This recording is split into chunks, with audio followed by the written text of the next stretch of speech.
Hello, everyone. Um, while we're on a kind of semi-lockdown in Andalusia, I thought it might be a nice idea to do a kind of videoed thought for the day um, based around a hymn. Each of the next 5 days, I'm going to look at one particular hymn that I'm fond of and use the services of YouTube to um, broadcast that hymn to you from some fantastic rendition of it, because there are quite a lot of good renditions of hymns on YouTube.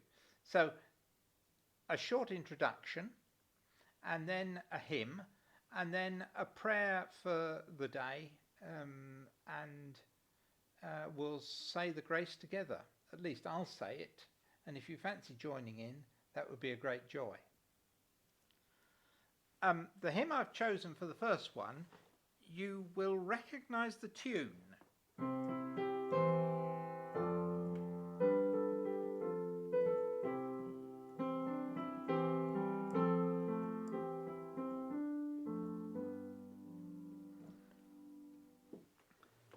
And that's the tune Bunessan. I'm not sure if that's how you pronounce it.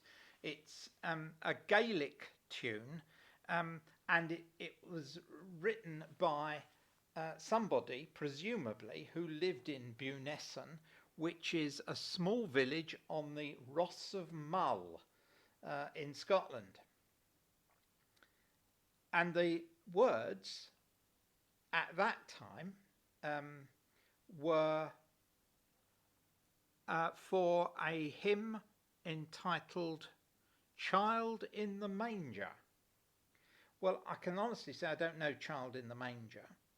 And more recently, another hymn, Praise and Thanksgiving, has been written to it. But the most famous words were written by Eleanor Fargen in 1931, when she was actually asked to write a hymn that could be sung every day about a new morning. And she was asked to write the hymn to that particular tune. So the tune came before the hymn in this case. And of course it's been made very famous by Cat Stevens singing it through, though the words that he sings aren't quite the same as the words that Eleanor Fargen wrote. I just thought we might briefly have a look through those words. It starts, morning has broken like the first morning. So immediately one's into an imagining of what happened in the first Genesis chapter, and creation, and God being there in the Garden of Eden, and there being a first morning. There was a first morning and a first evening, and that was the end of the first day, as it were. Morning has broken like the first morning. Blackbird has spoken like the first bird. Imagine that for a moment, that there was, whether you run with evolution or not evolution, that at some point in time there was a first bird. Praise for the singing, praise for the morning, praise for them springing fresh from the word. And of course, as soon as you hear word there, you immediately think that we are talking about John's Gospel, chapter 1, the first few verses, 14 verses. You hear, in the beginning was the Word, and the Word was with God, and the Word was God.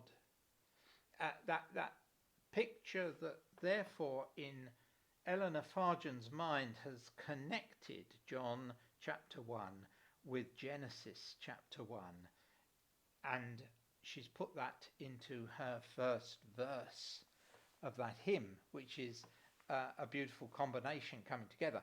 Cat Stevens doesn't use that word, instead he uses the word world. And it doesn't have anything like the same resonance for me when I read, praise for them springing fresh from the world. You've taken out anything to do with Christianity somehow from it at that point. And yet if it's fresh from the word, somehow it immediately fills you that this is to do with the creation that God does right at the beginning of time. And then it goes into that second verse, taking that concept of the word into the second verse. Sweet the rain's new fall, sunlit from heaven, like the first dew fall on the first grass.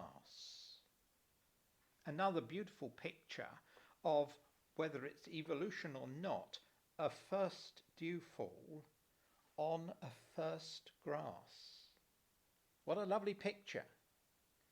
Praise for the sweetness of the wet garden.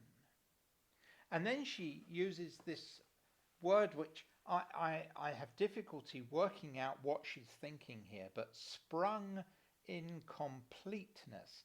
There's two words there, not incomplete, but sprung in completeness. As though the whole thing has come into itself at one time, that point where everything is beautifully complete. You look out at a garden in the early spring, and that's why she's writing it as if this was the first day of spring. She says that elsewhere, but she's writing it as if this is the first day of spring, that suddenly spring is sprung into completeness at this point. It's all happening. And then she uses those words, where his feet pass. Whose feet? We're into Jesus at that point, as we were in the last line of the first verse, when fresh from the word, and now it's where his feet pass. In a sense, we've gone from creation right the way through to the life and times of Jesus. Though he was back at creation, she's telling us that story there. And then we go into verse 3.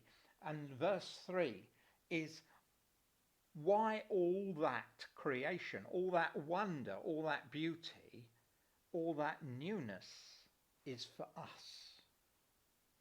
Mine is the sunlight. Mine is the morning. Born of the one light Eden saw play. That Eden moment is going right back to creation again. But born of the one light Eden saw play. And you've immediately got, again, that combination across Old and New Testaments. On one end you've got, in the beginning God created the heavens and the earth was without form and void, and darkness was upon the face of the deep, and the Spirit of God moved upon the face of the waters, and God said, let there be light.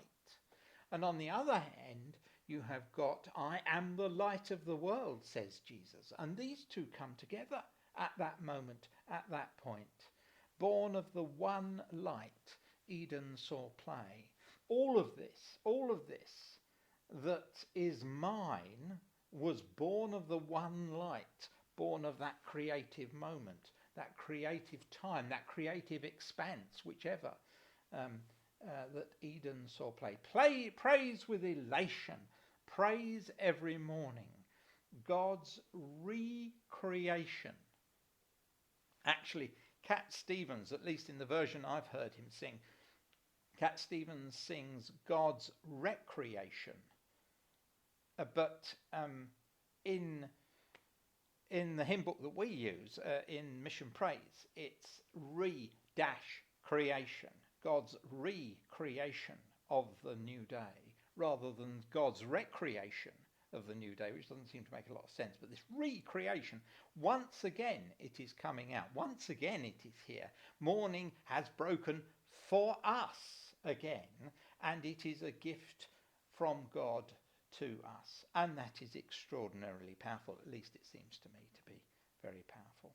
So what I've arranged for is at the end of this video, it will then go on to Libera, who are a boys singing choir, who at this particular YouTube video will be singing in the United States.